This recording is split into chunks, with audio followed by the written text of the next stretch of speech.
ఓం నమ శివాయ ఛానల్లోకి స్వాగతం అండి. అందరికీ నమస్కారం అండి.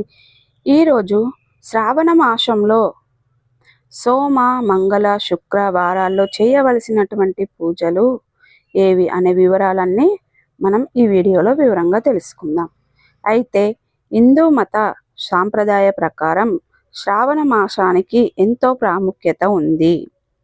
విష్ణుమూర్తి జన్మ నక్షత్రం శ్రవణం పేరున శ్రవణ మాసం ఉద్భవించింది పురాణాలు చెబుతున్నాయి.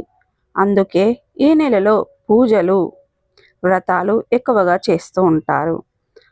అలాగే నోములు ఆచరిస్తారు.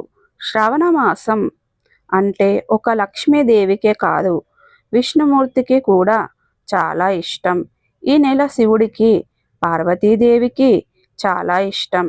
ఈ నెలలో చేసే పూజలు విశ్లేష ఫలితాలు ఇస్తాయని ఆధ్యాత్మికవేత్తలు చెప్తున్నారు. ఈ నెలలో ప్రతి రోజుకు ప్రాముఖ్యత ఉంటుంది. ఏ రోజు ఎలా పూజ చేయాలి, ఏ దేవుణ్ణి పూజించాలి, పండితులు తెలిపిన వివరాల ప్రకారం ఎలాంటి ఫలితాలు కలగబోతున్నాయో ఈరోజు మనం వివరంగా తెలుసుకుందాం.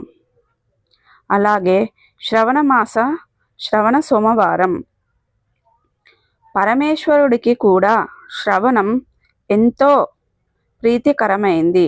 శ్రావణ మాసాలలో సోమవారాలలో మహాశివుడికి అభిషేకాలు అర్చనలు చేయాలి.